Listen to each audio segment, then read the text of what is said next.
Yo les Pokélousto, alors aujourd'hui on a une petite nouvelle qui concerne trois nouveaux Pokémon de Lune du Soleil plus un nouveau mode de combat en ligne.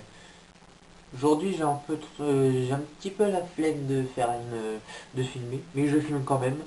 Mais j'ai pas aujourd'hui, j'ai pas envie d'expliquer un peu, c'est pour ça que je laisse sur une vidéo de Galus. Salut.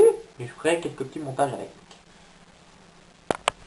Alors, Galius, mon poteau, qu'est-ce que tu peux nous dire sur les trois nouveaux Pokémon, s'il te plaît? Eh bien, aujourd'hui, nous nous retrouvons pour des nouveautés sur Pokémon Soleil et Lune. Bah oui, vous l'avez deviné, c'est Soleil et Lune. Parce qu'aujourd'hui même, le 14 juin 2016, à Los Angeles, à l'E3, pour le Nintendo Treehouse, d'ailleurs, coucou à Nutituff qui est à Los Angeles actuellement, Coucou à lui aussi, même s'il est à New York aussi. nous avons eu des informations sur Pokémon Soleil et Lune, du gameplay, des nouveaux Pokémon, un nouveau format de type de combat, et tout plein de choses. Attention, c'est parti! Et nous commençons avec Picasso, ce petit Pokémon que nous avions entrevu dans les tout premiers teasers de Pokémon Soleil et Lune. Cet oiseau s'appelle donc Picasso, alors sûrement un jeu de mots avec pivert et assaut et pique parce qu'il pique. Attends, t'es en train de nous parler de Pivert et Assaut. Merde, la lumière, 2 secondes. Là, il y a mieux. Bon, comme je disais, t'es en train de nous parler de Pivert et Assaut. T'es sûr qu'ils ont pas voulu... T'es sûr que plutôt ils ont pas préféré juste reprendre juste sur Picasso et changer le nom, c'est tout, hein. Oui, c'est un Pokémon pivert en plus. De type normal vol, il peut avoir les talents regard vif ou multi-coup. Il est très représentatif de la région de Alola, vu son charisme, vu ses couleurs. En tout cas, il va avoir une belle évolution, je le sens. Et ensuite arrive Manglouton, le Pokémon patrouille de type normal, avec des talents qui sont assez spéciaux. Prognate, qui augmente, je vous rappelle, de 50% les attaques de type morsure. Et le nouveau talent Filature. Alors, mon petit Calus, pour te dire, mon glouton, il veut penser à qui? Ouais, t'as pigé. Et ce qui est intéressant et à noter sur le site web, c'est que Manglouton ne provient pas de la région d'Alola.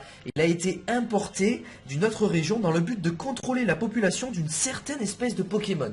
Nous n'en savons pas plus à l'heure actuelle, mais en tout cas, ce que nous savons, c'est que ce Pokémon n'est pas natif d'Alola. Après, il sera peut-être dans le Pokédex d'Alola, ça n'y a pas de souci, mais il n'est pas natif d'ici. Attends, t'as bien dit contrôler. Tu penses à ce que je pense. Hein? T'as dit contrôler la région. Attends. Mon glouton. La gueule de Donald Trump. Et Donald Trump. Illuminati. Et le dernier Pokémon annoncé, faites du bruit mesdames et messieurs, pour Larvibule, le Pokémon larve. Avec son talent essaim, donc rien de bien nouveau. Il utilise ses puissantes mandibules comme une arme en combat, mais aussi comme un outil pour creuser des trous dans le sol. Alors, est-ce un signe, est-ce un indice pour nous montrer que peut-être son évolution, parce qu'on a mis un petit Pokémon comme ça, forcément évolué, serait de type peut-être sol, et quelque chose d'autre, sol insecte, sol on ne sait pas trop quoi. Mais il est écrit juste après, il est très friand d'électricité, aussi le trouve-t-on souvent en train de rôder près des centrales électriques. Donc si nous lisons bien cela, peut-être que ces évolutions pourraient être de type sol électrique, comme, oui, le Pokémon qu'on a tous oublié, Limonde. Ok, d'accord. Tu pourrais nous dire quoi au niveau des combats, s'il te plaît? Alors la grosse nouveauté des informations d'aujourd'hui, mesdames et messieurs, nous avons eu un nouveau format de Pokémon. Nous avions eu le format, les combats trio, si vous en souvenez, les combats rotatifs. Eh bien maintenant, oubliez tout ça. Pourquoi on doit oublier tout ça? Pourquoi on doit tout oublier? Parce qu'ils les ont lus? Faites place au combat Battle Royale. Alors, Battle Royale, c'est quoi ton kiff? C'est la Battle Royale, plus précisément 4 joueurs, 4 dresseurs vont s'affronter. Ils auront chacun 3 Pokémon maximum. Ils les envoient un par un au combat, donc comme ce qu'on appelait donc, dans la communauté Pokémon du FFA, Free for All, combat chacun pour soi. Et dès qu'un dresseur aura perdu ses 3 Pokémon, le match s'arrêtera. Au moins les matchs seront assez expéditifs, on va dire. Et du coup, après, le classement sera fait selon le nombre de Pokémon qu'on aura battu et le nombre de Pokémon qui nous restera. Et après, un classement est établi avec cela. Et vous, qu'est-ce que vous pensez de la Battle Royale? Quel Pokémon emmèneriez-vous au combat pour faire ces genres de combats? Est-ce que ça vous tenterait des vidéos dans le futur sur ça? Ça pourrait être énorme, faire des combats avec vous en FFA, donc en Battle Royale. Et en plus, le terme, je le trouve vraiment très approprié. En tout cas, moi, j'ai hâte de faire ces combats en Battle Royale. Bah, tu sais quoi? Moi aussi. Alors, tu me fileras ton code ami, hein, ok? Et aussi, t'es sûr que t'as pas oublié un autre Pokémon? Hein? Je crois même que t'as un petit faible sur celui-là, de Pokémon, je crois. Alors j'ai un petit faible pour le Pokémon, peut-être certains d'entre vous le savent, c'est Magearna. Voilà, ce Pokémon, tous les Pokémon un petit peu mystérieux attisent ma curiosité, et notamment ce Magearna. Nous le savions, Magearna a été conçu il y a plus de 500 ans par un homme, et nous savons aujourd'hui que cet homme est un scientifique au génie peu commun. En gros, un vrai psychopathe. Voilà. Bon, ok, on ne sait pas grand-chose, mais on sait que c'est un scientifique. Un scientifique qui a conçu ce Pokémon. Ce que nous savons également, c'est que le véritable corps de Magearna est l'objet sphérique, situé au centre de sa poitrine, et il est appelé l'animaqueur. Vas-y, balance, c'est quoi l'animaqueur? Moi, je sais même pas ce que c'est. L'animaqueur, c'est quoi? C'est une forme de vie artificielle créée par un génie de la science, donc sûrement ce génie-là qui a conçu le Pokémon. Ce cœur très particulier a été conçu en rassemblant l'énergie vitale de Pokémon. Est-ce que ça ne vous fait pas penser un petit peu à Floette, à cette énergie qui a été utilisée pour concevoir l'arme suprême? Ouais, en y repensant sur ce coup-là, ouais, ça peut tenir. Ça, c'est vraiment un sujet que j'aimerais traiter dans des prochaines vidéos, dans une prochaine vidéo. Si j'arrive un peu à avancer sur mon mémoire, je pense que je me mettrai à fond sur une vidéo théorie à ce niveau-là, parce que ça me plaît énormément. Et du coup, cette énergie vitale est conservée au centre de sa poitrine. Ok, mais ça veut dire quoi tout ça? Alors, Animaqueur, ce n'est pas seulement cette forme de vie artificielle, mais c'est aussi le talent de Magearna.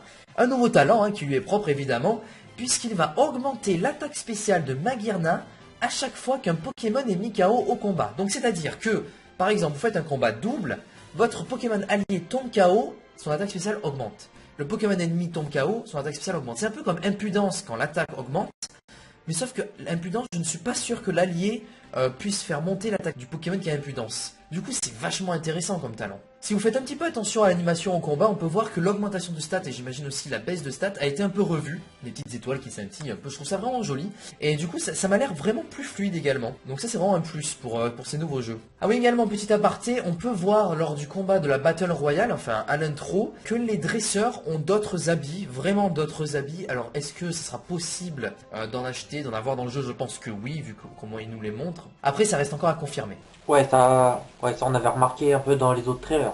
Et puis la dernière fois, je vous parlais d'une chose qui n'avait pas été vraiment révélée officiellement, les sites Pokémon n'en ont pas vraiment parlé, et je vous parlais, vous en souvenez, des phases de Solgaleo et de Lunala. Ah oui, pour Lunala et Solgaleo, vas-y, balance-nous un peu leur phase pour voir. Solgaleo et Lunala s'appelleront donc pour Solgaleo la phase Soleil Levant, et pour la phase Lunala la phase Pleine Lune, la phase Full Moon dont je vous avais parlé. On ne sait pas vraiment quand est-ce qu'ils entreront dans cette phase, mais sous cette apparence, ils brillent d'une lumière éblouissante. Voilà, c'est tout ce dont nous savons à l'heure actuelle, et je pense que ces formes-là seront liées vraiment au scénario de Pokémon Soleil et Lune. Du coup, c'est tout pour aujourd'hui, merci beaucoup d'avoir suivi cette vidéo sur Pokémon Soleil et Lune. Si elle vous a plu, n'hésitez pas à laisser un petit pouce bleu, et également à vous abonner à la chaîne si ce n'est pas déjà fait. En tout cas, nous nous retrouvons très vite pour de nouvelles vidéos sur Pokémon Soleil et Lune. C'était Galius, portez-vous bien, ciao ciao. Ok, Osgalius, abonne-toi à sa chaîne, sauf si tu es déjà abonné, abonne-toi à la mienne, s'il te plaît.